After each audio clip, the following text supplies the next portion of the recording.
বাতারে বিশ্বাস করে না, ভালোবাসে না, থাকবো মন খারাপ করিস না।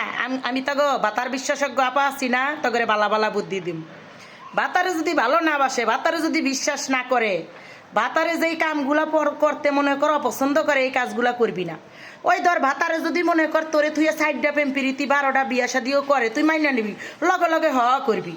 তারপরে মনে কর ভাতারে যদি কোনো বাইরে যায় প্রেম প্রীতি করবার চাই, তুই কবি তুমি বাইরে গিয়ে প্রেম প্রীতি করবা কেন, আমার ঘরে আইন না করবা, নিট টেনশন, কোনো সমস্যা নেই। দরকার এক হাট ছাড়িয়ে দিয়ে তুই নিচে বস্তা বিছাই হবি। বা জামাই এবার মন পাবি না, জামাই এবার বিশ্বাস করবে না, ভালোবাসবে না। একেবারে এগুলো সব মাইনা নিবি, জামাই লগে লগে আলি দিবি। মানে ও যা করতে চাই তাই সাহায্য করবি ওরে। দেখবি তোরে বিশ্বাস আর ভালোবাসা কেমনে দেইস, কোনো জায়গায় কিছু করলে আয়া তোর লগে লগে শেয়ার করবে। কারণ কি জানোস, দেখবে তুই তো তারে কিছুই কস না, তবে কি জানোস বোন, তোর থাকতে হইবে একেবারে আকাশ পরিমাণ বিশাল ধৈর্যের পাহাড়, যেটা মনে কর কিছুতেই টোক্কা দিলে ভাঙবে না। এইরকমের তোর মনে কর যে একেবারে ধৈর্য নিয়ে থাকতে হইব।